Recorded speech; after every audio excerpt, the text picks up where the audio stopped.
Hello, everyone. This is Cheryl Sampson Ramirez, co founder of the Pilipinx and Wellness podcast.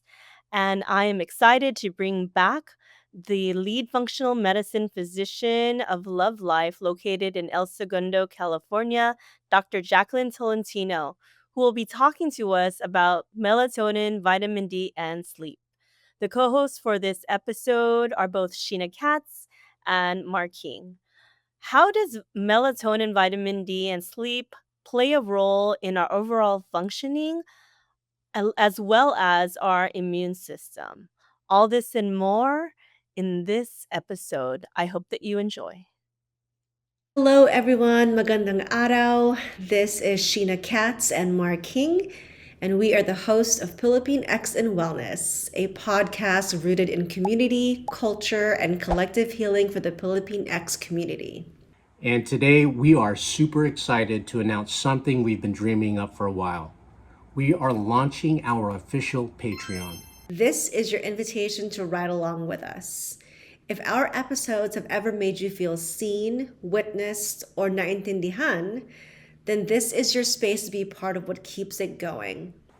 Your support on Patreon directly funds our ability to keep creating, covering production costs, bringing on more brilliant guests, and expanding what this community can be.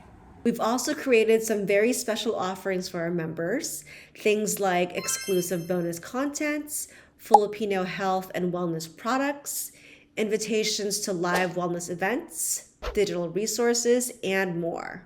Whether you're joining for $1 a month or 20, know that every contribution fuels a movement, one where Filipino wellness is visible, centered, and celebrated.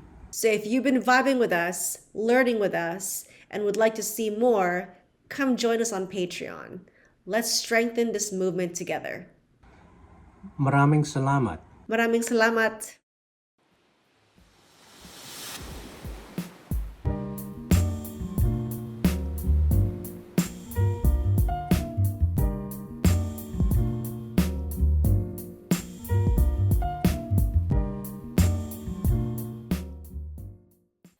Hello, everybody. Magandang araw. Welcome to the 5th episode of the 5th season of the Pilipinx and Wellness podcast.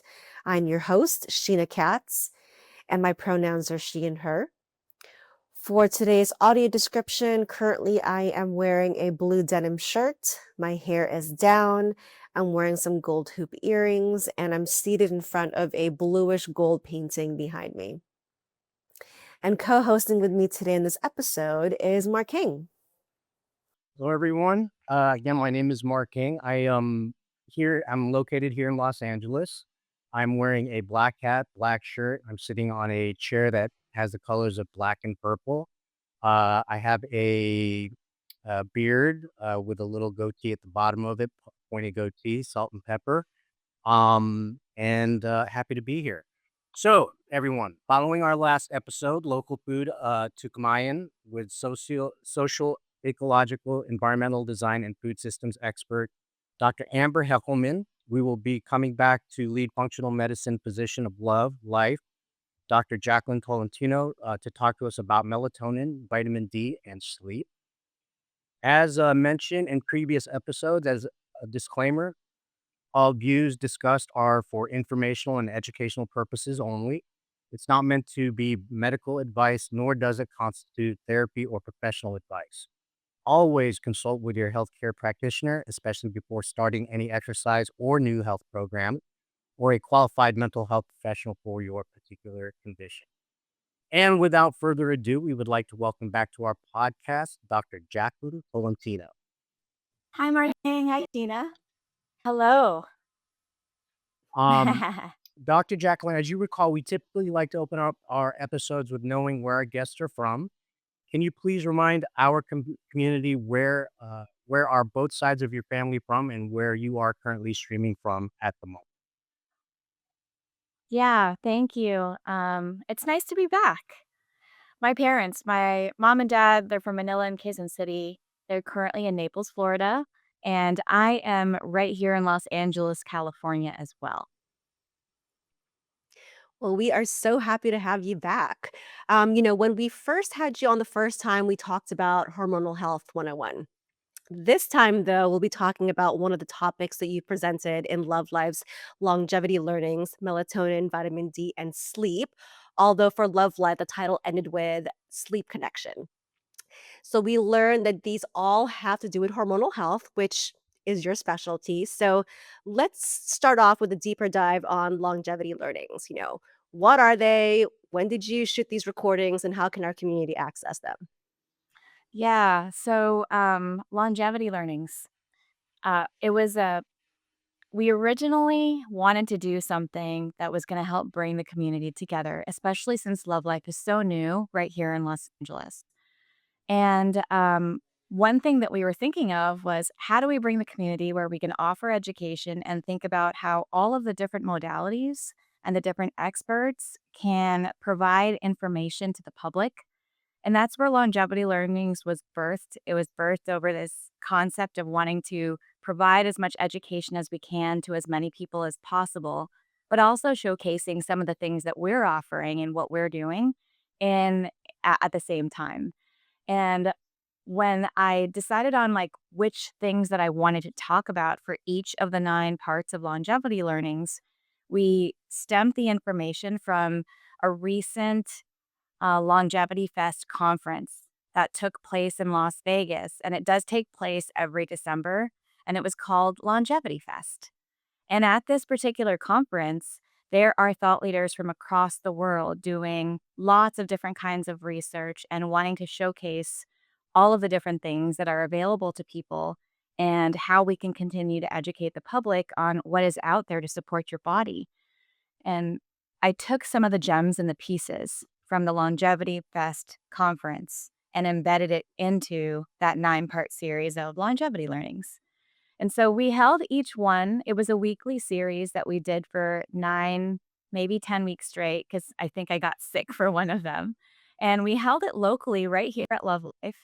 And I originally thought that as you do a series like that, maybe nobody's interested. Maybe you'll get 5 people, but, I was wrong because a lot of people were showing up, and little by little, you have more and more people who are interested in lots of different topics, whether it's melatonin and vitamin D and sleep, or learning about hormones, or, perimenopause and menopause, or hormone replacement therapy in men and women, topics around longevity and what the hallmarks are.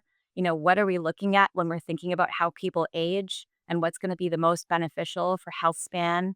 It was quite the experience, and it was a lot of fun. We literally did it weekly so that we could keep the momentum going, but we also recorded every single episode.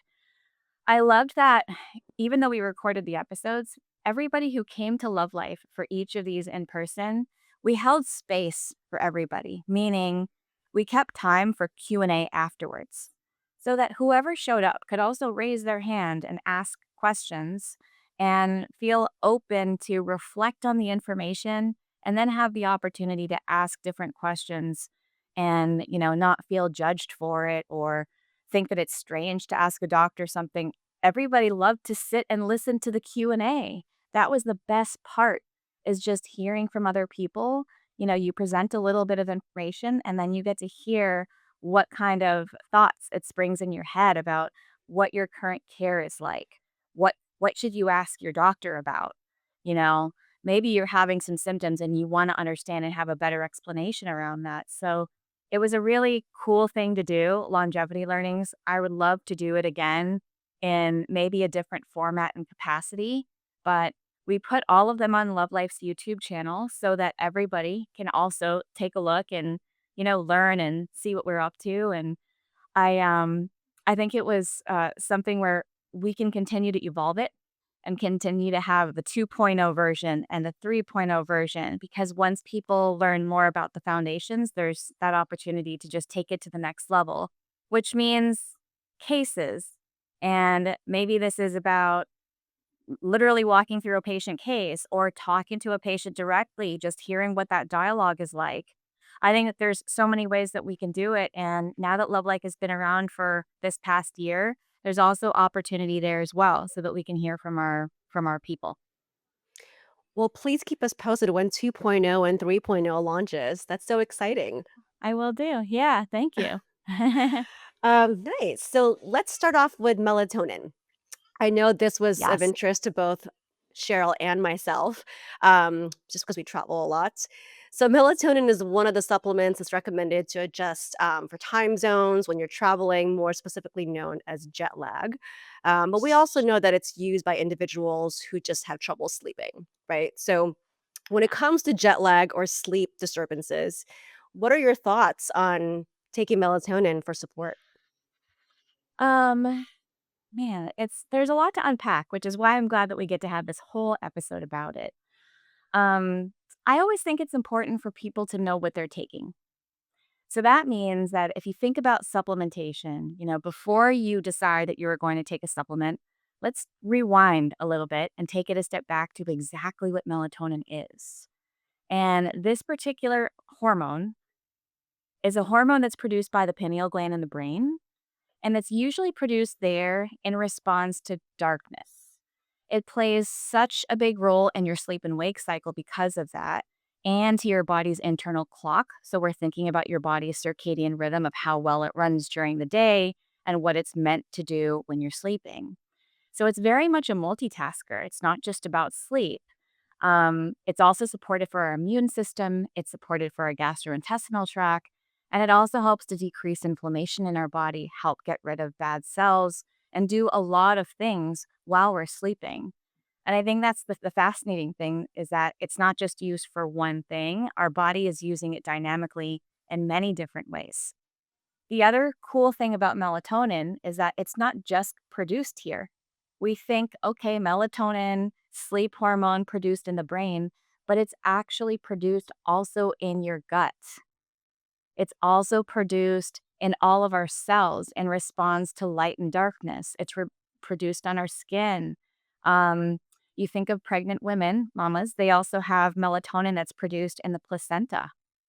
There's also food sources of melatonin. So it's not like it's something that our body is just producing. We're also getting small amounts of it in food form as well. And I think that's also an interesting thing. Who knew melatonin is in food, right? Had no And idea. yeah, yeah. And there's even plant sources of melatonin in supplementation. So there's, chemically made supplements of melatonin that are produced that are synthetically made. And then there's even plant sourced melatonin. So usually when and if I have patients take melatonin, that's one of the ones that I do often recommend because the benefits are also even more so than just about sleep, right? We talked about immune system. We're talking about the hormone regulation and the communication with other things in the body. Our body is producing it in different places. It's not just producing it in the brain, even though it's commonly what we think about. We always think about melatonin being produced there.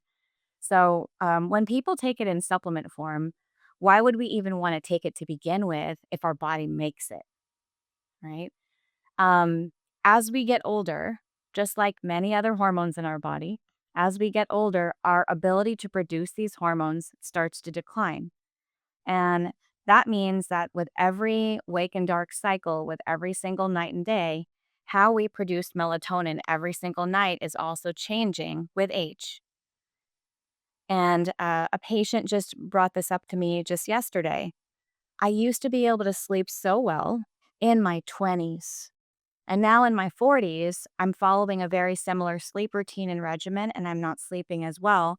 And I'm following the same cycle, same time of night, following my same, before bed sleep practices. But again, our ability to produce that melatonin is also disrupted. There are also other nutrients that are really beneficial to help raise up our natural melatonin production. But it's such a sensitive hormone that really is dependent on our sleep and wake cycle. Staying up in artificial light for long periods of the night is very much detrimental to how well your body can produce the melatonin. And think about people who, for example, are out late at night under artificial lights all the time, or people who are in rooms and the sun is already going down and there's a lot of light. whether this is overhead lights, whether it's a lot of noise and lights from screens like laptops and phones and monitors and TVs and those types of things. When we engage in the practices like that, when it's dark, literally dark outside, we are literally reducing down how much melatonin our body can produce. So every time it's dark and the sun is going down, your body wants to start producing more melatonin naturally. Reason why is because it's turning dark.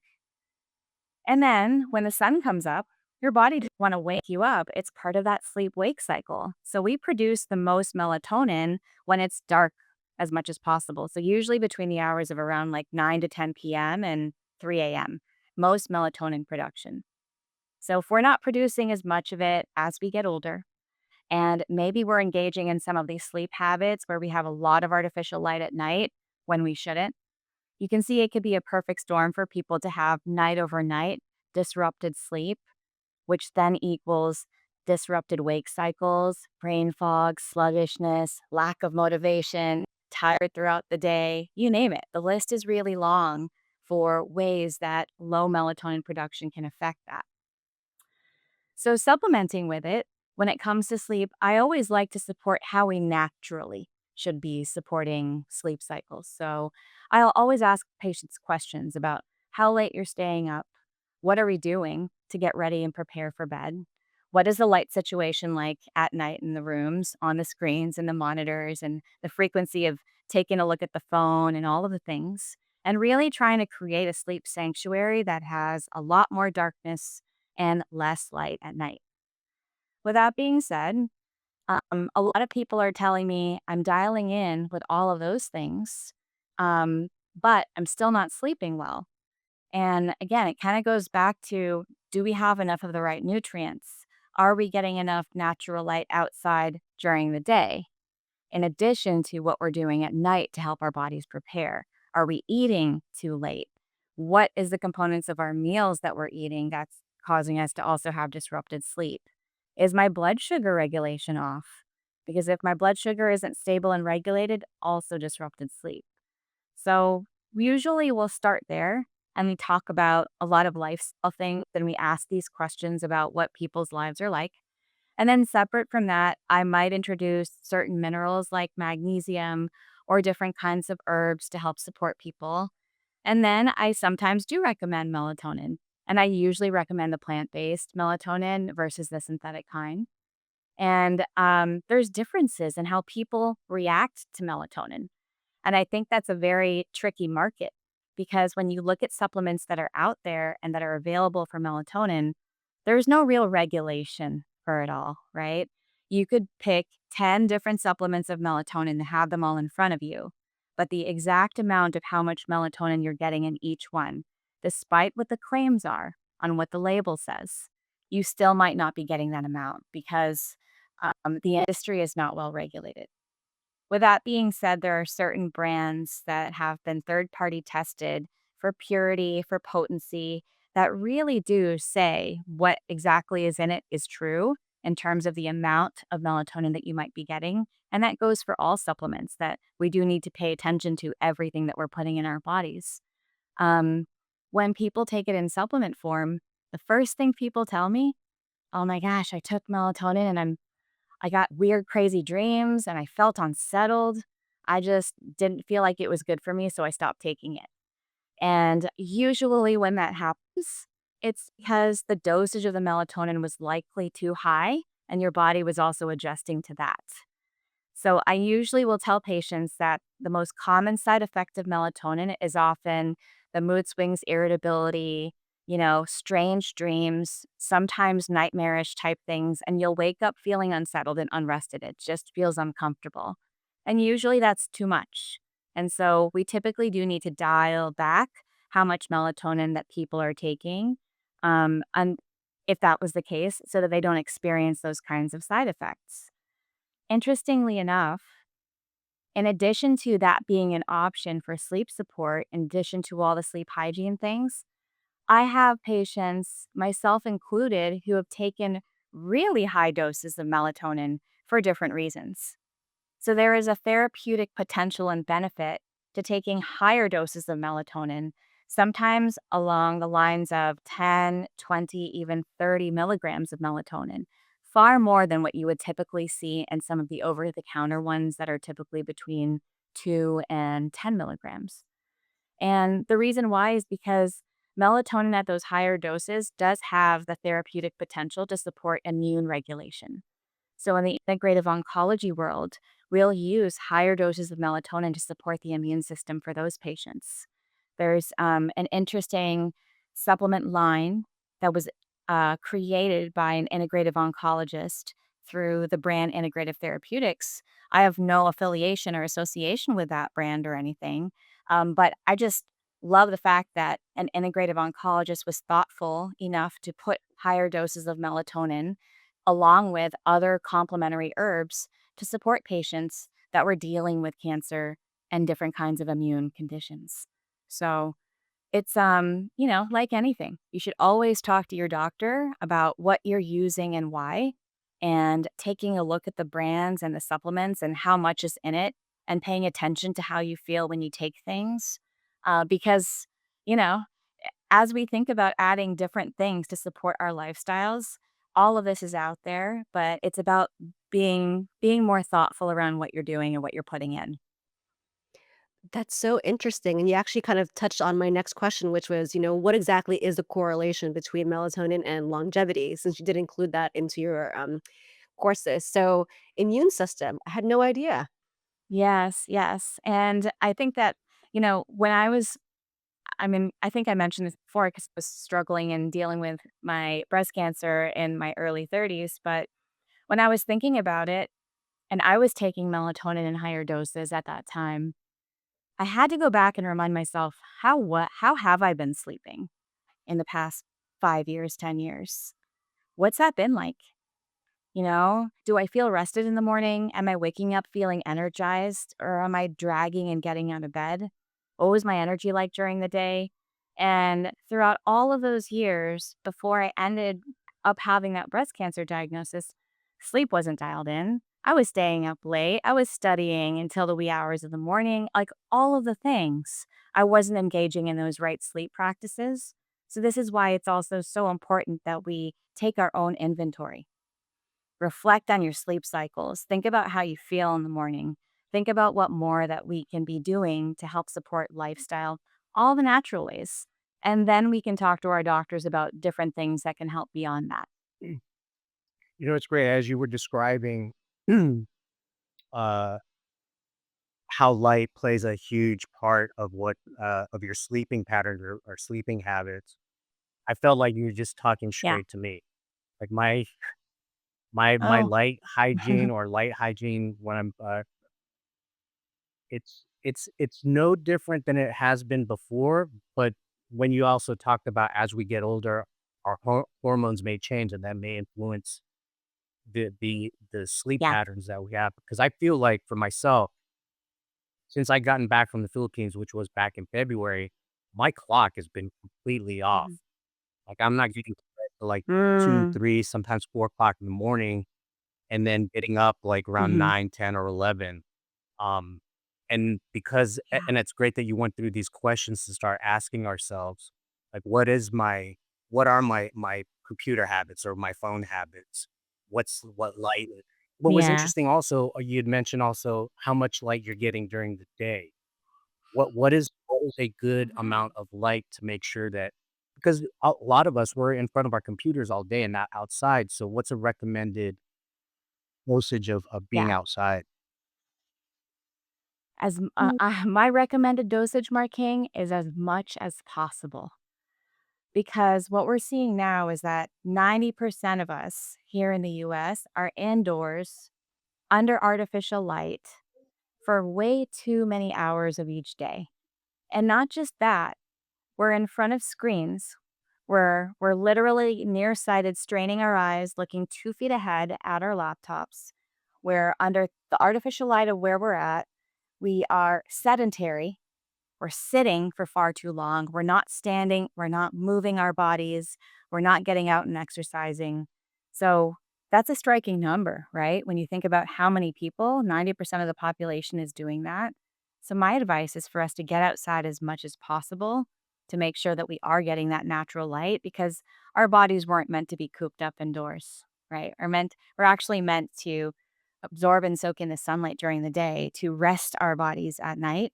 And many of us are doing much of the opposite. Does on my computer, I'm sure with everybody else's computer, they have that setting where it just dims. At They is that do. actually Yes. helpful? Anything helps. So yes, it would be helpful. There's lots of different companies that offer the dimming setting. Some of the actual laptops themselves will offer the setting to dim it. But even then, like I think that we all have different lifestyles and we just have to figure out what really truly works for us, despite the general advice out there. I'll use myself as an example. I'm a physician and I'm in front of a laptop screen for any hours of the day.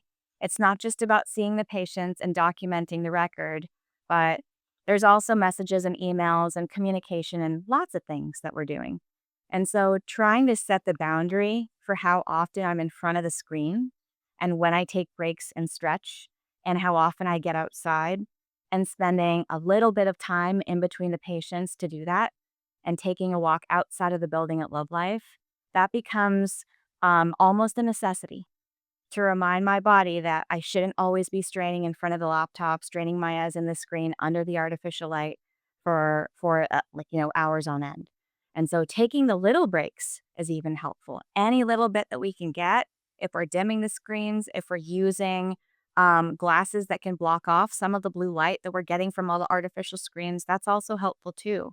Because when we, to be like really clear about it, every time that our eyes and our body is exposed to the artificial light after sunset, you are triggering cortisol production.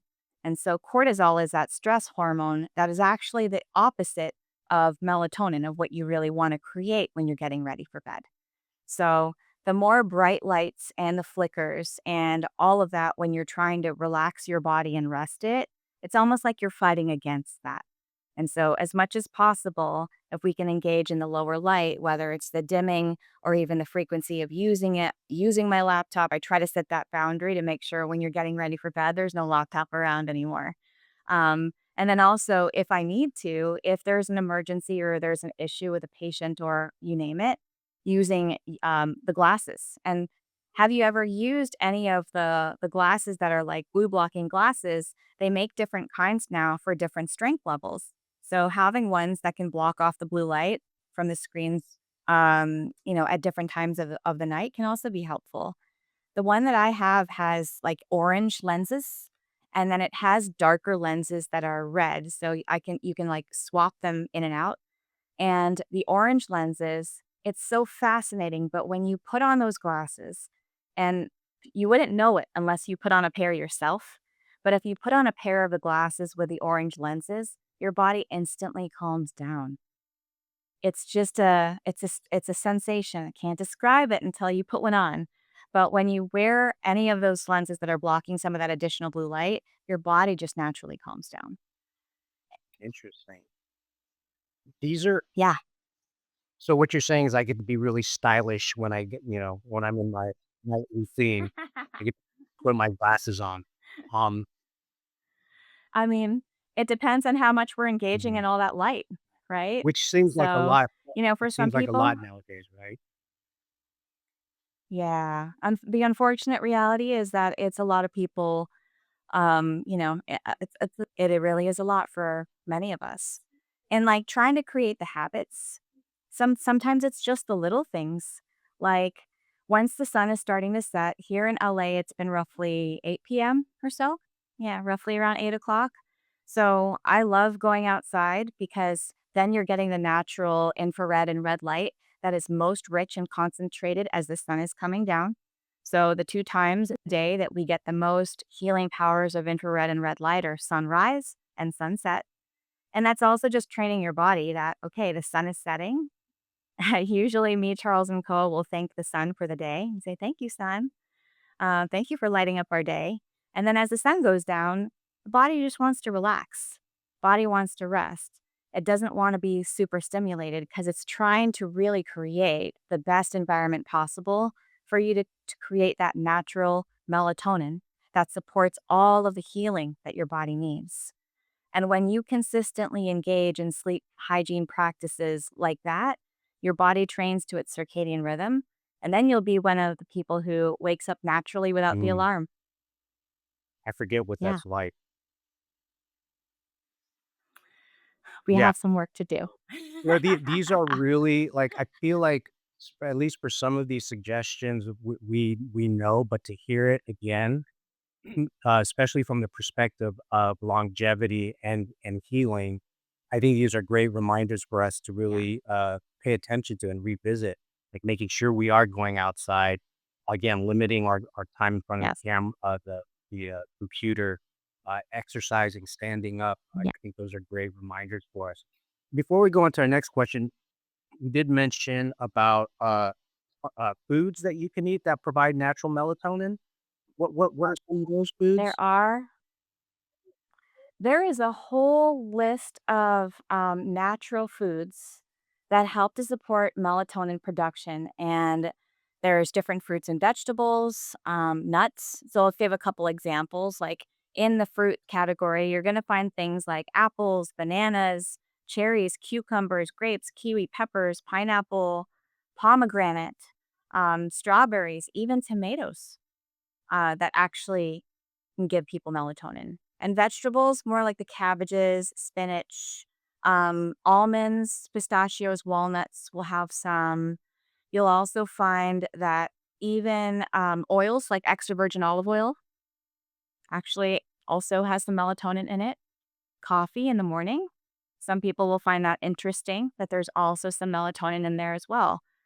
And to each his own, right? But as we think about the power of even some of the more natural fruits and vegetables and nuts and seeds and grains that we eat, nobody really talks about the fact that those foods are populating our gut microbiome, are supporting with good fertilizer to help support the gut, but it's also helping to support your circadian rhythm in other ways, like also giving you a little bit more of that That's melatonin. great. Thank you for that. Um, Yeah. so we talked about melatonin. Let's discuss the role of vitamin D.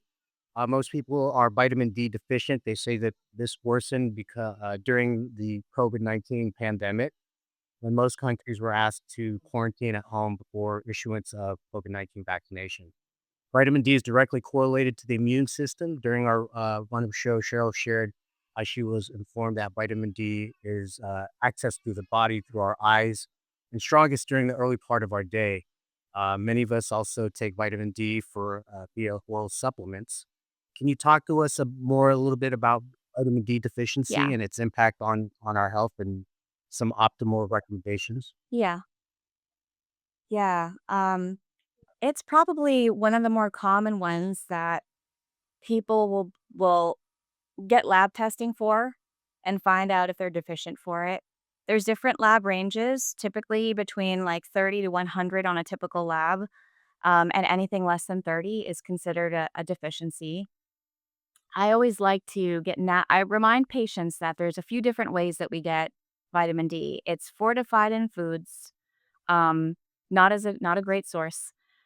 We also get it from sunlight, and typically the best time to get it is in the earlier part of the day, but usually when sun is highest in the sky, just as a ballpark, when the sun is up and it's highest in the sky, that's when the ultraviolet B is available to your body to actually produce and get that vitamin D in through your skin.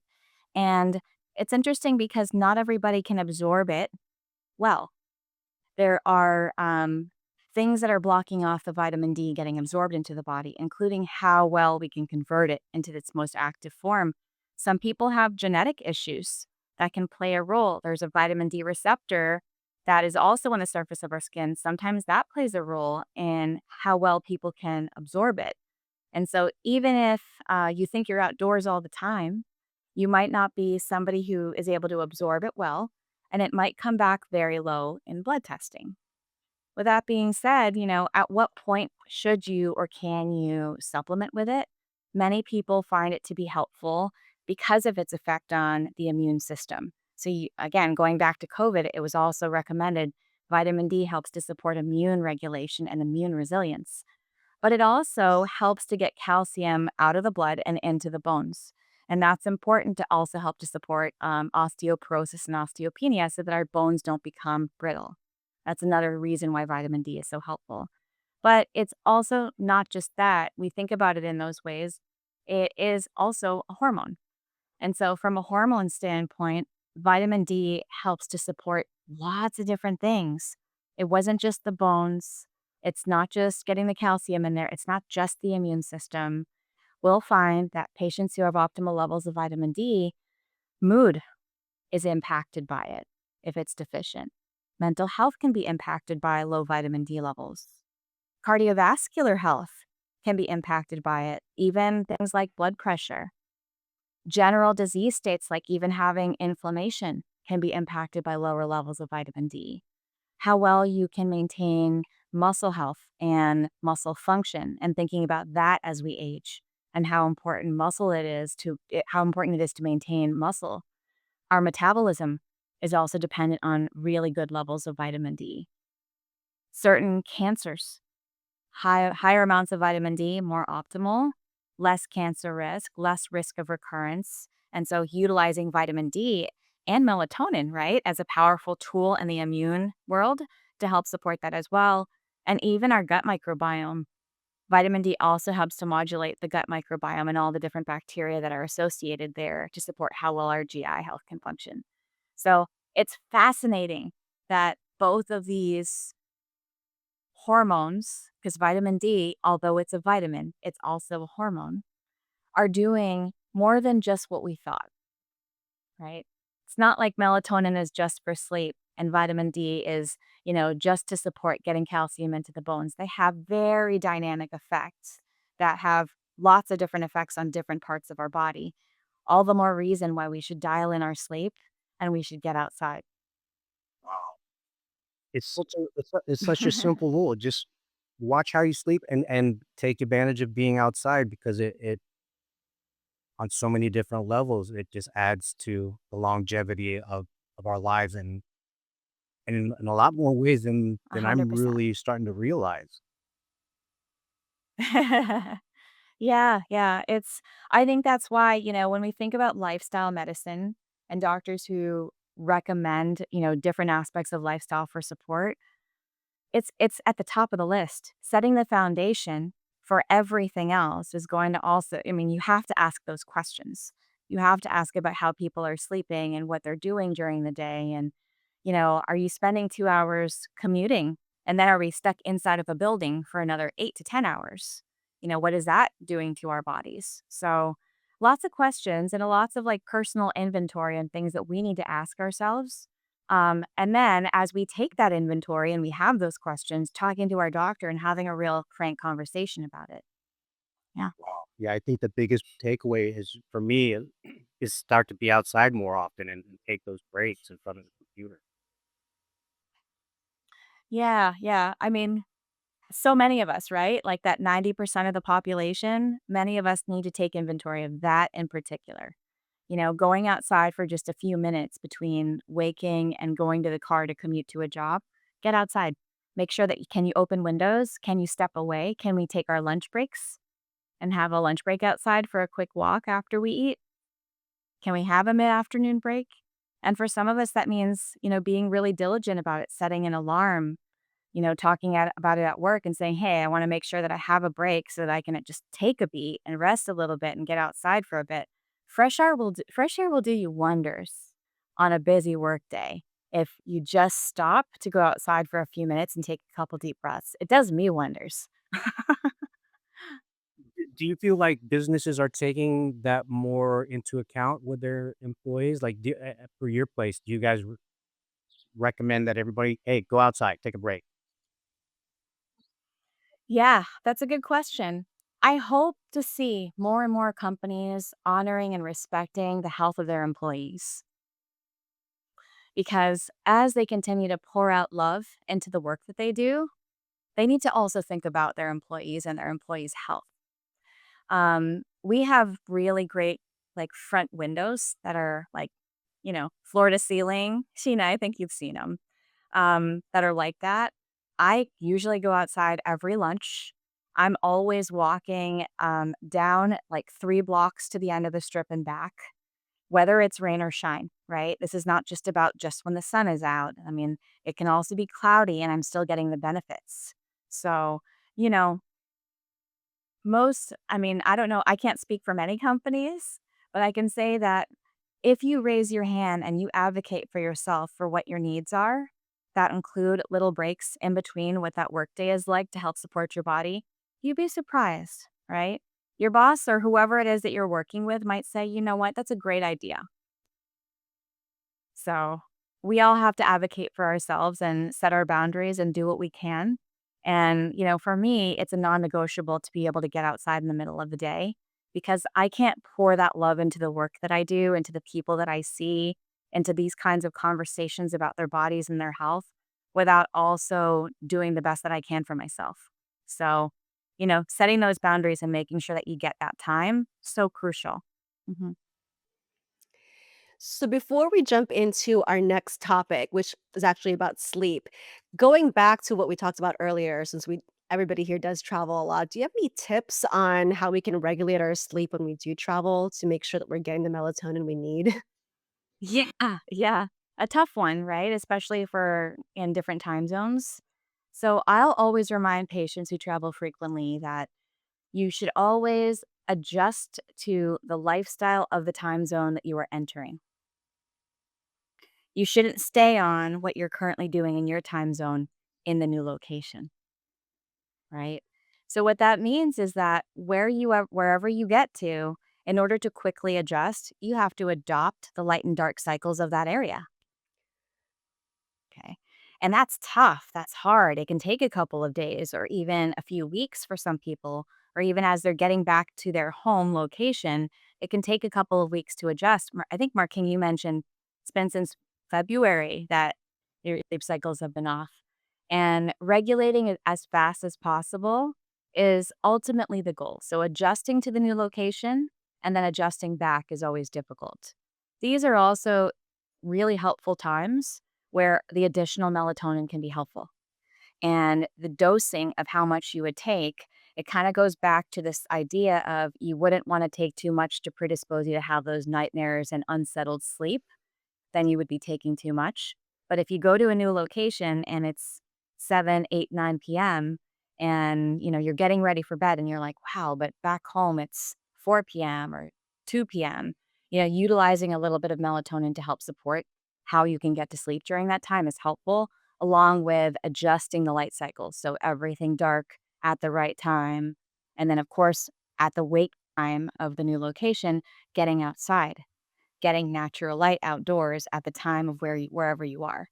And why is that morning light so important?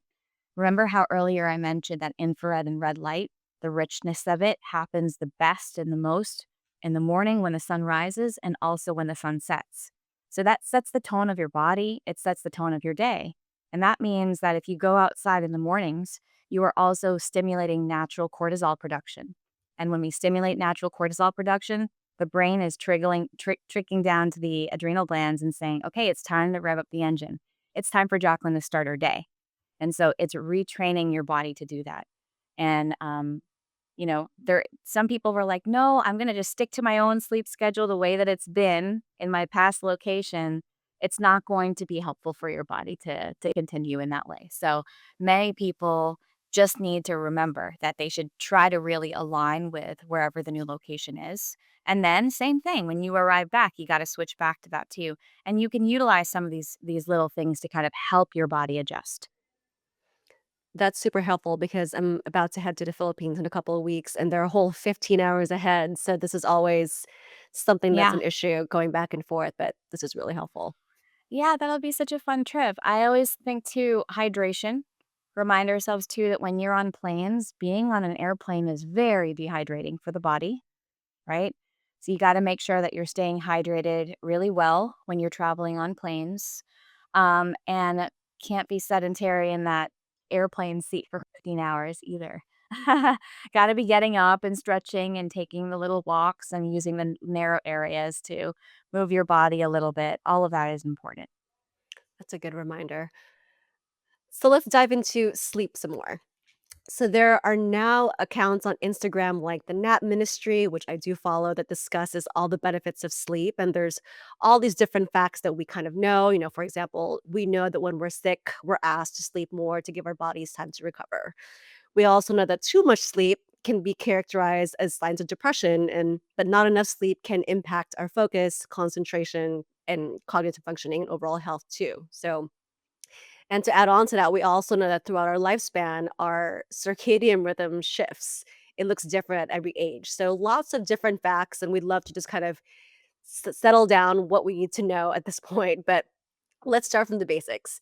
As a mom yourself, how much sleep do we actually need at the different stages of life, right? So from kids to teens to young adults, and even as we get older, how much sleep do we actually need for our brains to be Yeah. sharp and to stay healthy overall? Yeah, it's always so tough to answer because many of us are fixated on numbers. We're fixated on the if I get the 8 hours, then that must be great. That must be perfect. And then you'll find people who reach the 8 hours and they're still not feeling so hot. And it's also something where it's cumulative over many different nights. So it can't just be I dialed in on my sleep on my day off and then for the other 5 days I, you know, did completely didn't do that. Um, I think that when we think about what the body needs to support recovery and restoration and helping with the immune system and helping to support how our hormones need to continue to signal each other well, we need to sleep as long as our body wake up feeling energized, alert, ready to start the day. No afternoon slumps, no huge energy shifts in our meals, and feeling that day after day, multiple days at a time. And it always goes back to whenever I ask these questions to patients. Yeah, I'm staying up late. We had dinner at 10 p.m. I forgot that I had a glass of wine. And then that happened again 3 nights before. Lots of things, lots of reasons. We stayed up to watch a movie. I was up reading. I was checking my emails, and I think it goes back to, like, the sleep hygiene and those types of habits that are going to help get us there, things that we just have to pay attention to or for ourselves. So instead of fixating on a number, we know that your body needs to get to at least 3 sleep cycles in the deeper stages of sleep. And in order to do that, for many people, there's not a perfect number. I would say on average, somewhere between 7 and 9 hours of sleep is usually what most people need. I will say that that will change. That would change for pregnant mamas who are also, supporting too. And also for children, their sleeps and their needs also are different. They are adopting a sleep cycle. They are learning to have a sleep cycle, especially in the infant. They're not born with that right away. And so, as they're adjusting and creating that sleep cycle, they will also have different needs. Um, if we need approximately that rich, deep sleep to get to those levels in order to support the immune system, the cellular repair, all the hormones, all of the things, pay attention to how well you feel when you wake up. And I'm not talking about waking up and, oh, I feel well after I've had 3 shots of espresso. And I say that because I hear it all the time, right? I feel great when I wake up, but I feel awful, later on in the afternoon and I can't sleep very well. And then you ask some more of these questions, thinking about what are the needs when you strip away all of the things that we're taking. Take away the supplements, take away the wine, take away the food, and you just think about what the cycle is like. And you're like, I'm actually not sleeping that great because I created a dependency to need all of these other things to support that. So. That's so interesting. And looking at a bigger picture, um, what would you say is the role that sleep has when it comes to longevity too? Probably one of the most important things. Top top of the list, probably top 5 on the list, 100%. Because of how much it has impacted us over the years, over time. It's impacted us in many ways, especially since there is so much dependence on all the artificial light that we're taking in from all of the different sources, whether it's the screens, the TV, the watches, the lights in the room, all the things. So, you know, what our needs are in terms of just running our bodies to work the best as possible, we need really great sleep. The rich kind of sleep where you're going to wake up in the morning and you do feel alert, you can feel like you're adjusting well, that your energy, that you can rev up the engine and get going, and not waking up feeling draggy with brain fog and confusion and lack of motivation and fatigue and super sluggish. Take inventory. And if that's something that you're feeling day over day, night after night, got to take a look at what that lifestyle is like and what changes that you can make to help support it. And then talk to your doctor about some additional ways that you can support it as well.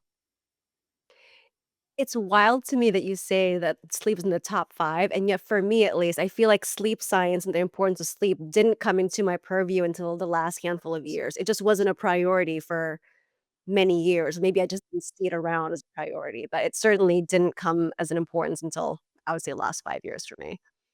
Yeah, I mean, protecting the sleep cycles, I agree that, you know, it's almost like you take it for granted when you were younger. I feel like I did.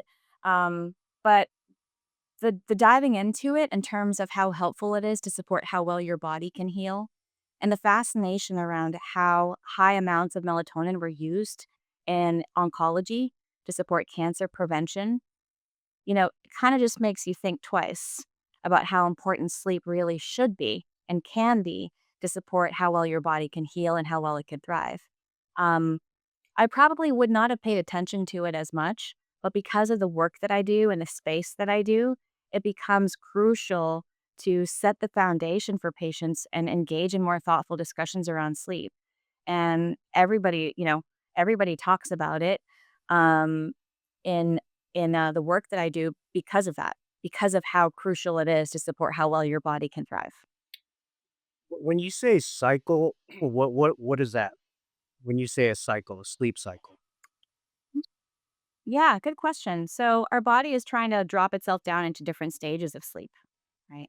And you can actually see that there are people who will utilize different devices like an Aura ring or a Whoop band or, you name it. There's many out there to see how well their body is able to really drop down into the different stages of sleep, where we can also get more benefits in stage 3, 4, and REM. And those cycles of sleep, we typically need at least 3 of them. And for some people who are shallow sleepers and they're not really getting down into those deep, rich stages of sleep, it goes back to what we talked about earlier, where, Doc, I'm sleeping 8 hours, but I have very, it's not deep, rich sleep. I'm sleeping 8 hours, but I still wake up feeling tired. And so you're thinking about, okay, for those patients who are in that camp, then their body is really not getting to rest and getting to adjust to those deeper stages. And that's what we really need in order to support that restfulness, to support what that morning can look like. Another thing to bring up that we haven't touched into is sleep apnea, right? People Tell us more who, about that. yeah, people who, I mean, historically, it's always been about snoring. And, then you ask questions around, how do you feel when you wake up? Are you rested? Are you tired throughout the day? And some people are struggling with sleep apnea, but it's also a silent killer. People can also, get to that point where the sleep apnea is so severe that it can really just disrupt that. Using CPAP machines, if the sleep apnea is severe, that's something that's really important, that you don't stop breathing in the middle of the night as you're trying to sleep. And so there are lots of different tools. There's different mouth guards. People just need to know that they should talk to their doctor about it and say, I'm snoring a lot. And I also notice that, or maybe I don't know it, but my partner is saying that I'm snoring a lot. And I am waking up and I'm not feeling rested. You're right. Just those two combinations right there. Usually you can do a sleep study and a sleep evaluation to see what that looks like. And when you see your doctor about it and ask those questions, there's different people that you can see or talk to about it even further. For example, an ear, nose, and throat doctor ear, nose, and throat. They will do evaluations for sleep to check if you're somebody who is struggling with sleep apnea. And then sometimes they'll make recommendations.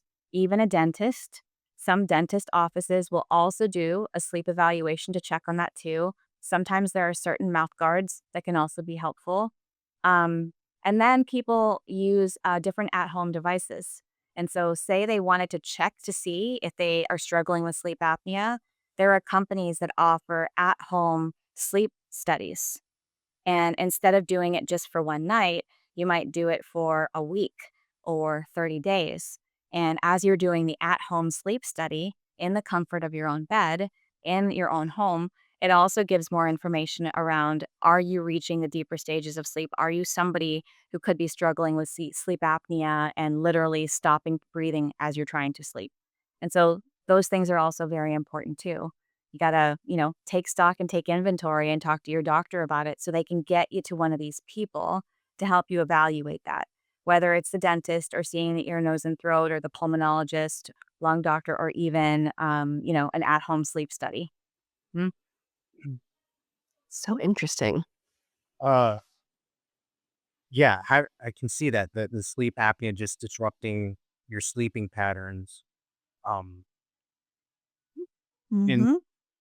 even going back to those the different stages of sleep, right? Uh, so within the cycle, there's stages. Yes. Can you briefly Hmm. go over the stages? Yeah. So yeah, I mean, like, you know how when you're just starting to get to bed, that's not the same as when Right. you're deep in your sleep. Right? So, like, deep in sleep and somebody who is, like, really hard to wake and shake, versus somebody who's very much a shallow sleeper. I believe the stages go from, like, 0 to 4. And we also have rapid eye movement sleep, so REM sleep as well. But as you're trying to get into those deeper stages of sleep, it's usually around 3, at least 3 sleep cycles to get down there. And it takes a little bit of time for us to get into it and takes a bit of time for us to wake our body up from it. So, we typically do need, on average, about at least 3, and that kinda goes back into the 7 to 9-hour window in order to get all of that. So again, we're in a time where people tend to work a lot at night, myself included. Yeah. And you talk about the amount of hours that we get for good sleeping as a good sleeping practice. What's what would be the priority? The amount of sleep or when you get up? Does that make sense? Like, because I try to get up early, but then when I try to get up early, it just I just don't feel optimal. You know what I mean? So Yeah. do I prioritize like because the other thing too is like I beat myself up. It's like, oh my God, I'm waking up at 11 o'clock. I feel like I've wasted the whole day.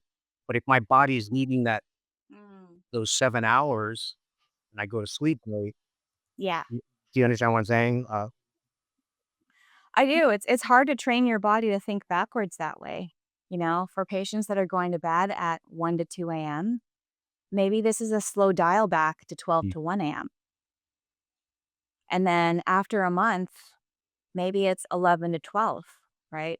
And slowly dialing it back. It's not typically black or white. It's more like, how can we improve the Got it. progress? And that might mean a slow dial back. And for some people who lose track of time or aren't paying attention, sometimes this is an alarm. This is not a morning alarm to wake up. It's one of those gentle twinkle alarms to help remind you to help start getting ready for bed at an earlier time. So I always remind people we need to rewind back to the sleep. If you're somebody who's struggling with fatigue throughout the day, dragging when you wake up, or tired in the afternoon, or just slumped down exhausted, we have to go back to the sleep. So we got to dial it back, not just to the night before, but what is your pattern for the multiple nights leading up to it?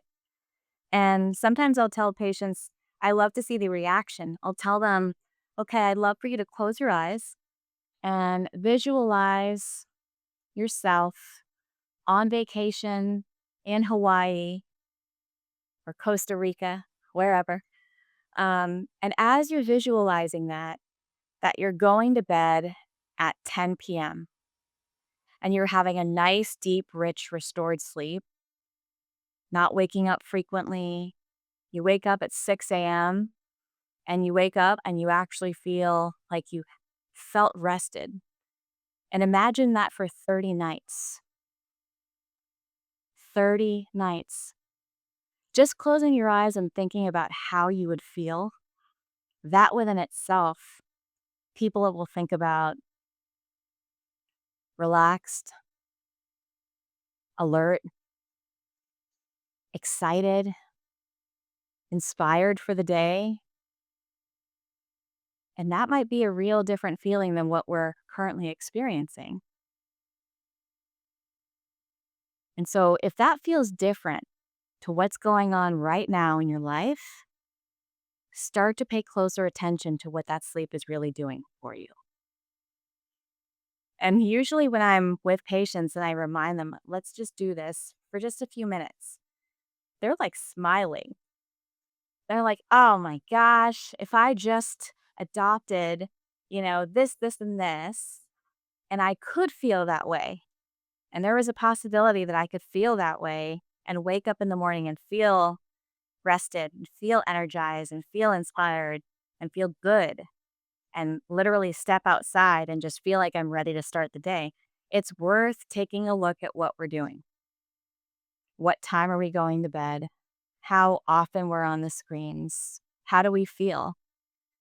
And if you're an individual who says, you know what, I go to bed at midnight, I wake up at 9, and I feel incredible all day, every day, then maybe I'm not speaking to you.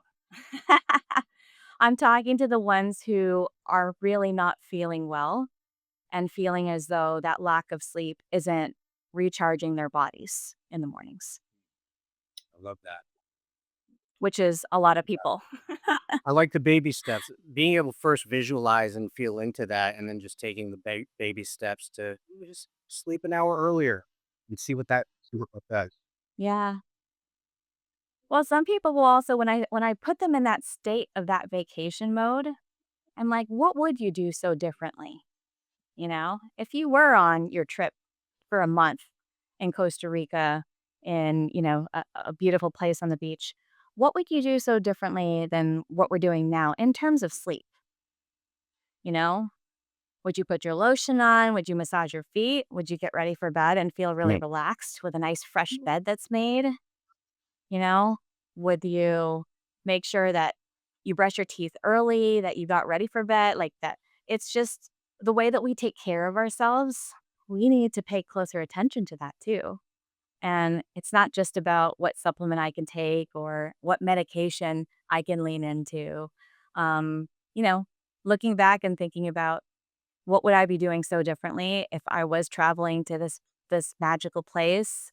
Can I start adopting some of those habits now, right here, so that my sleep can be better now and not just for the time that I'm on a trip? So kind of just leans into a little bit more Yeah. self-reflection. Yeah. The self-reflection, and also just remind, like, this is a great conversation because it'll also allows us to remind ourselves that even though we've had like sleeping patterns before, that changes as we get older, and not to be shameful about it, right? Yeah. We want to beat ourselves Mhm. up about, like, Yes. "Oh my god, I used to do this all the time. I used to party up, and then all night we'll be ready to go, like, it's 7 o'clock, take a test or whatever." Yeah. Yeah. That's great. It's true. I mean, I wouldn't I always just remind myself, look, as the information comes to me when it does, this is the time that I need to act is right now because this is what I have control over. It's right now.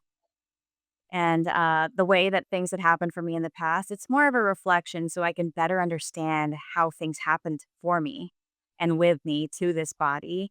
And that was huge for me when I was thinking about the cancer journey because we know that cancer takes time to develop in people's body. It very rarely is a very sudden thing.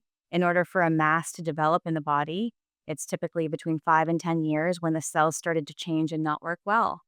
And so I would always go back and reflect on what life was like then for me. And it was very different. I was not sleeping well.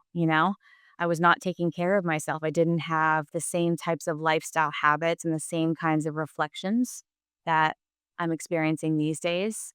That's and, as you learn, you share the information with others and you help them reflect on their selves. And then in our communities with your friends, your family, as you start to reflect and, share the information with them, it just becomes that trickle effect where you're also spreading good vibes and good education just by all the things that you get to learn. I So, love that. I love that. I'm a big fan of things are not happening to you; they're happening for you, and you get to figure out how that unfolds for you. That's yeah. so awesome. Yeah. Okay, so our next question, without having our parents, titos and titas, lolos and lolas stepping outside of them, out of the cultural norms and routines, when discussing the importance of melatonin, vitamin D, and sleep as it relates to longevity, what are some ways that it can be incorporated into the Filipino diet? For example, how do you introduce these concepts into our own with our own family members? You kind of touched on it, like you found these new ways of being and you share. What are some other ways that can start to inform our family members, our community? Yeah, it's funny because it's a tall order and it's really difficult sometimes when I talk to family. And I always remind myself that the information might not always be so welcomed. Have you ever said something to a tita and then you're like, she may not have even wanted my opinion on that. And there I went, sharing Yep. it anyway. Yep. um, and that happens. But baby steps, it's the little things, right? So modeling that behavior and showing them what you're doing and how it's helping you, I've always found that to be the best tool for me. With my parents, I'll use them as an example. My mom is 83. My dad is 78. And sometimes they'll ask me as I'm getting ready for better, sometimes I want to FaceTime with my mom so that she can see Koa. And it'll be like 6 p.m. and it's 9 p.m. their time. 6 p.m. here, the sun is still up. 9 p.m. there, it's setting, already gone. And I'll say, yeah, well, what are you doing? And, "Oh, well, I'm in bed, but I have the iPad here and, your dad is watching TV." "Oh, where's the TV?" Like, literally in front of the bed, there's a TV on, right? And I'm just saying little things and reminding her like, "Well, I know that you have trouble getting to sleep, and so I want you to pay attention to some of those habits that are probably creating that." And then she'll say, "Really? Like what?" I'll say, "Well, the iPad, the TV on, all of that light, plus what are you watching?" "Oh, we're watching the news." Oh my gosh. This is like 9 p.m. in Eastern time zone, Naples, watching the news at 9 p.m. as they're trying to get ready for bed. No wonder they can't sleep. No wonder they end up going to bed at like 12, you know? Because also what it's not just about the light, it's also like what are we consuming? Is it that important that we consume it at that time of the day? Because that's going to impact our sleep. And so little steps of reminding them and reminding her of like, this is a really good time for you to turn the TV off. And maybe you should talk about something else. Maybe this is the time for you and dad to talk about X. Or maybe this is the time for you to read that book that I got you. Or maybe this is the time that you are taking a bit extra time to help get ready for bed and we don't have to make it so rushed. There's other ways, but it'll always start with just planting the seeds with baby steps and showing them through your own actions. Because once they ask questions, because we know that our parents worry about us no matter what age, my mom always sees me as the youngest one, the baby girl, always. No matter what age, she'll always say, like, "Oh, what are you doing? How are you? How do you feel?" You know? And so she's always asking me these questions, and that's my opportunity right there to be like, I've been feeling really great because I started doing something differently at night. And so utilizing that as a tool, let you be the vessel for that conversation when it comes to them. Because if you just say, oh, this doctor said it, or I listened to a podcast and there's what they said, it's not going to land as well as coming from you, coming from, your mouth, from somebody that they trust, and saying it through your own experience for what's helping you. That always lands better. Yeah. I love that. That's yeah, it's more of a how do you say a personal testimonial as opposed to uh like you're saying, just reading it off a website or something. Yeah, Yeah. for sure. Do you when you talk to your tita or your tito, what do you find to be helpful for you both? Like, I'm curious about your experiences there.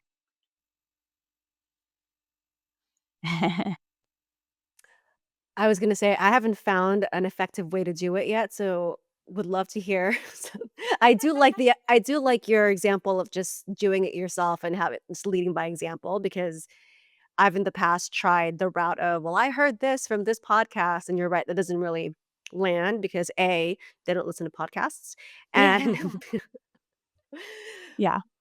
Yeah. Yeah. but you're right, when I do adopt certain things and they see it, they won't say it, but I can see that they'll kind of adopt it too. So that may be the route here. Yeah. And they won't say it. My mom will Never. very rarely acknowledge it or say it. She won't say it. And that's okay, right? It doesn't matter if it was said because I'm like, I know. The fact that she's even doing it or making a little change, that's the gold right there, right? That's the win. Yeah, I think I'm on the same page as you guys. It's more just how I'm showing up, not necessarily having direct conversation about it. Because sometimes Mhm. the conversation may just go completely different direction. Oh, you want me to sleep like this? You want me to sleep like that? Or however it may be, right? It just kind of go. It can.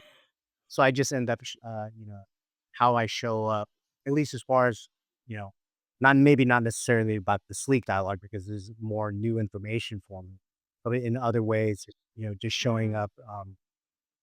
showing up, and then just the language that I use is different, and trying to, and that becomes intentional when I talk, with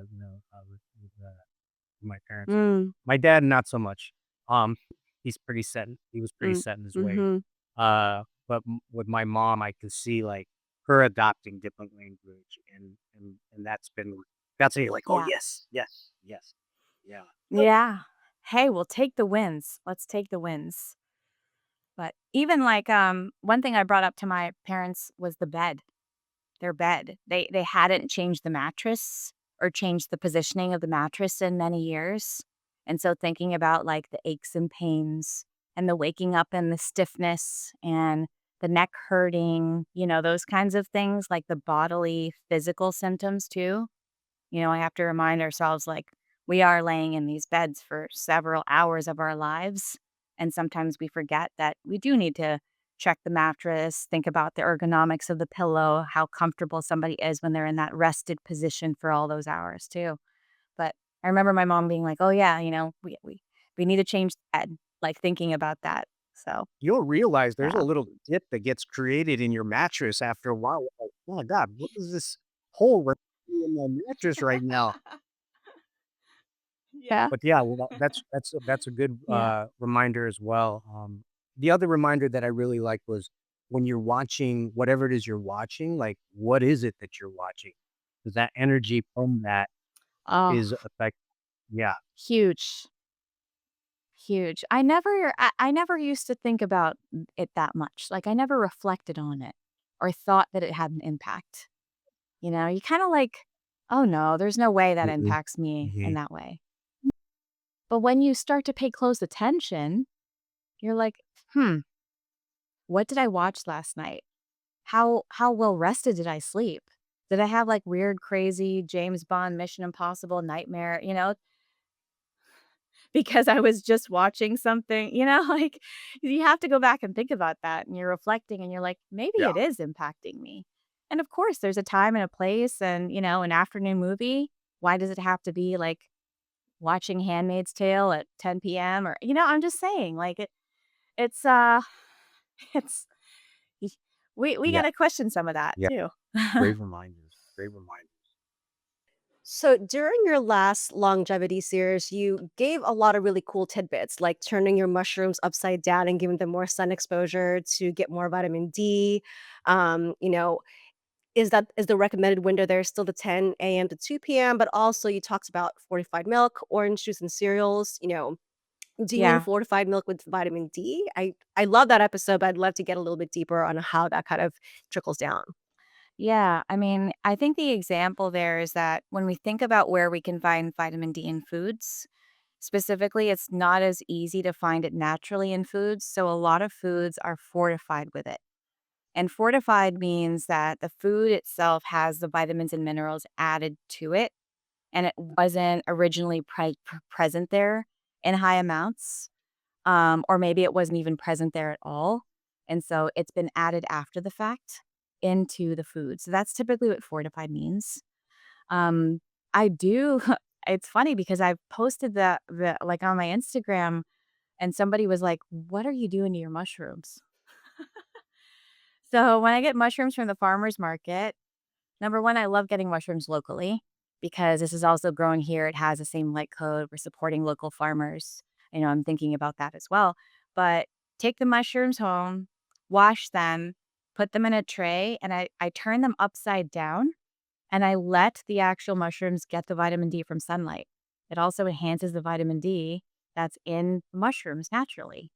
So it's funny because when I had posted a picture of my mushrooms upside down on the back patio, somebody was like, "What are you doing there?" And so it's something that many people aren't aware of, that you can actually turn your mushrooms upside down and infuse them with vitamin D from sunlight and then eat your mushrooms and still get all of the incredible benefits, including more natural vitamin D, because this is like full spectrum vitamin D from the sun, right? It's also different when we take supplements of vitamin D because it's only one kind of vitamin D. It's usually vitamin D3. Sometimes there's vitamin D2, but D3 is really the more active one. But when I think about all of the other dynamic effects of vitamin D, the best way to get it is going to be from sunlight. Best way. And sometimes those foods that have it fortified or added to it, sometimes people can't tolerate certain things. You think about milk, sometimes a milk has like fortified with vitamin D, means it was added after the fact. Some people are lactose, they might have some issues, they might not be able to tolerate it as well. And that goes for other foods. So, when I try to think about like where we can get things in naturally, well, that's one of the ways. And yeah, the timing window, Sheena, it's the same, right? When UVB rays are highest in the sky and going outside and getting that natural sunlight exposure, that also includes fruits and vegetables, and specifically the mushrooms can actually absorb that. So that's always the best time. Sometimes people will say, exactly in my time zone, depending on my geographic location. Are there ways to determine how much vitamin D that you can get from the sun based on the exposure of skin to your body? Like you're not wearing a lot of long sleeves or hats or those types of things. And there's even certain apps that are helpful for people to determine when is the best time to go outside, because maybe they're not quite clear on, approximately 10 to 2 p.m. And maybe in their time zone, the sun is rising and setting differently. And so for people in other places, there's apps that can also help you with that. Two that I'm aware of, one of them is called My Circadian, and then the other one is called D-Minder.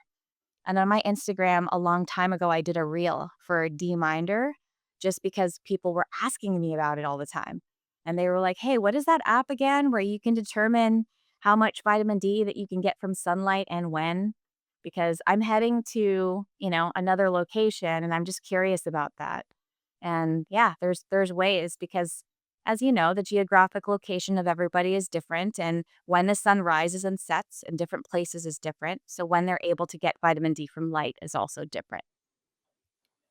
So speaking of sunlight, since we're on that topic, I love that we can just go outside and get all the vitamin D that we want. But we also know that there are people that are concerned with sun exposure and skin damage or its impact on sunspots or wrinkles, for example. It's very much a reality. So in Yeah. those cases, what do you recommend? Obviously, there's, skin protection, but, what do you Mhm. recommend in terms of getting your adequate dose, but still, you know, being Yeah. careful? I'd love for people to develop a solar callus. So what that means is like, little by little. It's not like I'm indoors 90% of the time and then I'm just going to all of a sudden go outside in the middle of the day in Miami Beach when it's 95 degrees for like 3 hours. Because that's also a shock to the system, it's a shock to the body. So, usually starting with little things like I'm gonna go out and get sun in the morning, and then I'm gonna make sure that I'm out there for 5 to 10 minutes. And then in the afternoon, I'm gonna take my dog for a walk, or I'm gonna go for a walk, and, taking that break in between. The more that we slowly expose ourselves to light like that, we will burn less, actually. So, if we have a little bit more pulsatile support during the day of getting outside and getting more of that natural light, then it's not so much of a shock to the body to be outside all of a sudden for an hour, 2 hours, at which point your body's like, "What the heck? This is so strange. What's going on here?" Because I haven't been out in this kind of weather in this way since last year, you know? So, getting outside a little bit got it's almost like it helps condition your skin, right? Condition your body to start to get used to that light. And it's just like anything, it's also a good habit is let me start with just 5 minutes in the morning. Let me make sure that I get outside in the middle of the day. And when you do that, your body also feels a little bit more conditioned when it comes to like overburning and sensitivities with sunspots and those types of things. So becomes a little bit more of like a habit to help support that. And then you have people where everyone really should be still getting a skin check. And some patients aren't clear what that means. So when you see a dermatologist, they do check skin for moles, for abnormal hyperpigmentation areas, for changes. And what they do is typically they're doing head to toe exam. They're also checking your scalp, checking behind your ears, armpits, every area, and they wanna make sure that there isn't anything that looks obscure or is changing or has these changes visibly that could, be skin cancers or, other things. So, making sure that we get checked out is also equally important there. I like that. So it's something to kind of build to, not just Yeah. dive right in. Yes. Yeah. So, Dr. Jacqueline, in previous episode, I know that we've asked you about your self-care practices. This time, though, we'd like to Uh-huh. ask you, what are your hopes? What hopes do you have for our global Filipino community as it relates to health and wellness? And, how do you see yourself contributing to that vision even more so than you already are? Oh, wow, what a big question. What a big question. Um, what I'd hope for is that the more that we learn, that we can adopt the habits that will maintain our bodies and help us thrive for as long as possible. There are certain disease states that this particular population, it seems to be in higher prevalence, whether we're talking about diabetes and blood sugar, or we're talking about heart disease and high cholesterol and things that really do run in our family history.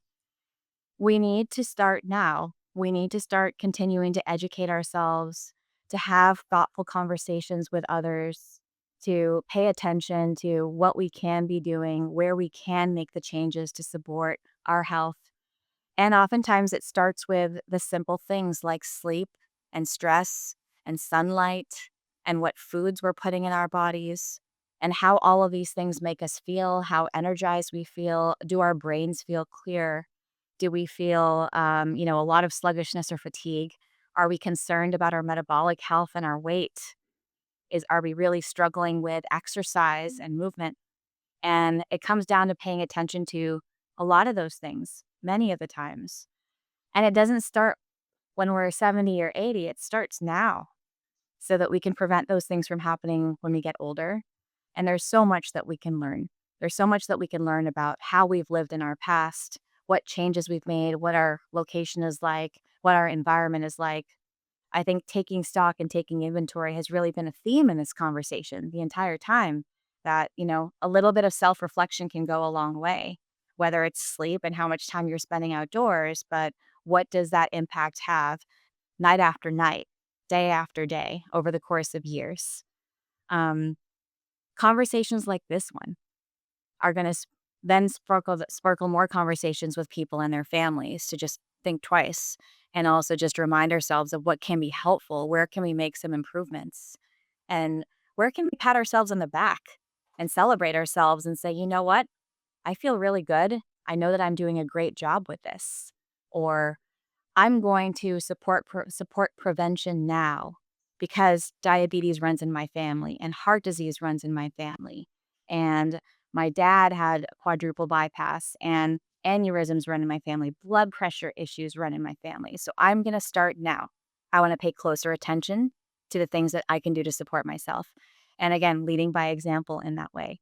So continuing the conversation, the movement of everything you all do in this podcast, I'm grateful for that, because the more that we contribute to these conversations, the more that our brains will continue to expand with curiosity, and the more that we'll think, you know what? Let me take let me think about this a little bit more. Think about how I feel, think about what my goals are and what my dreams are, and, go from there. So, I know it was a long-winded answer, but that's my Mm. answer. Yeah, We that was love that. great. Yeah, there's so much to look at and so many questions to ask and so many opportunities for us to create new patterns and new habits uh, around our sleep, around being outside, around how we take in light, and uh, Yes. and Mhm. how we prep our mushrooms. I'm excited to try. Does putting your mushrooms outside, turning them upside down so it can absorb and activate more vitamin D, does it Natural affect the vitamin D. taste? Yes. No? No. Yeah, yeah. But I would argue that the richness of the ingredients and how it gets absorbed into your body, like, I find it that whenever I'm eating something that's good for me, healthy food, if you take a stop to just I usually will take a stop to say a little prayer of gratitude because I'm grateful to be able to have food, and think about it and bless it before it goes into my body. But when you do that, you're activating how that food is going to literally, act in your body. We could do a whole nother episode of mindful eating and, nutrient absorption and gut health.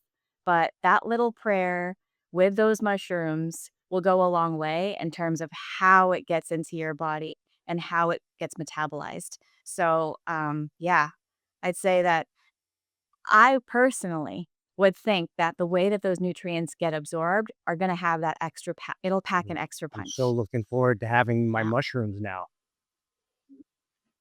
Me Can't wait too. for that. Um, Yeah. so as we begin to close, can you please remind our community how they can reach you if they have additional questions after listening to this episode, or how to access Love Life's longevity learning?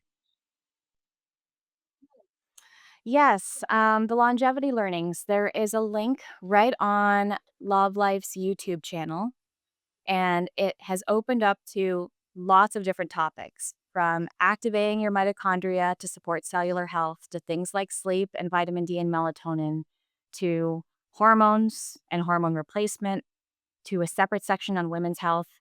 We even did one on the science of breath work, understanding chronic pain and different ways to support that. We did bring in a special friend of mine. Her name is Dr. Tara Zinneman, for an episode on gut health. And we talked about that as well. So that was the level 1. But at some point, I will be creating a level 2. I'd love to focus more on new topics, different topics, and hone in on things like fertility, hone in on menopause even more, um, hone in on topics like breast cancer, because that is just so near and dear to me. And then also hone in on topics that affect many, many people, like heart disease and diabetes, etc. So I can't wait to provide more of that kind of content. You can find me on Instagram. I pop up from time to time with things about my personal life, and I do advocate for a lot of different companies and brands that I support, and so on. And then my website, Dr. Jaclyn Tolentino, you can find me there. But, I do get a lot of DMs and messages, and I always do my best to answer everybody. And it's about sharing the knowledge, sharing what we all learn. Um, and how else we can help each other. I love it. So, I love it. There's so much we've learned here today, and I know our viewers and our listeners are super appreciative of the knowledge that you're able to share, and can't wait to see all this other stuff too. Phase 2. I love it. I love it. This is all great information. Um, thank you. Final Thank you. words. Is there anything else that you would want our community throughout the diaspora to know when it comes to melatonin, vitamin D, and sleep? Thank you for listening. You know, you're listening to this conversation. That means you're curious about your body. You're trying to reflect on changes that you can make to advocate for better health for you and for those around you. And you're going to be that example for the tita or the lola who, wants to see how you're doing, what you're doing, and why. So, yeah, just a moment of gratitude. Gina, did you have any other questions? Is there anything we missed? No, I think that's it. I mean, I have a million questions, yes, but that can be for an that's another session. Right on, right on. Well, thank you again, Yeah. Dr. Jaclyn Tolentino. We look forward to partnering with you on your journey as you continue to offer healing and wellness to our community. We'd love to have you back for sure. Would love to have you back as we continue to discuss various arenas related to hormonal health. Please don't forget to tag us so that we can continue to help share your upcoming opportunities as we stay connected. Thank you. And to our community, we're excited to share that in our next episode, we'll be joined by Liza, Gesuden, and Nirel Salazar as we dive into the benefits of restorative yoga. So stay tuned. That episode drops on Wellness Wednesday, September 17th. As we close, we'd like to thank our guest speaker again, Dr. Jaclyn Tolentino, our creative lead, Richie, our video editor, Harmony Tangunan Kwan, our social media strategist and development coordinator, Kathleen Torrio, our outreach manager, Maya Custodio, our advisors, Allison De La Cruz, Brienne De Los Reyes, Safo Tuliogo, our community partners, SoCal Filipinos, the Filipino American Life, Rising Filipina, Therapinize, and all of our community members for your shares and support. As always, we'll share more about our guest offerings on our IG stories and highlights for permanent access with any other upcoming events. Be sure to follow us at Pilipinx and Wellness on IG, Threads, Facebook, Apple Podcasts, and Spotify. And don't forget to continue to hit like and subscribe to our Pilipinx and Wellness YouTube channel. Thank you for always believing in us. Be well, everybody. Continue to take care of yourselves and each other. Maraming salamat. Bye.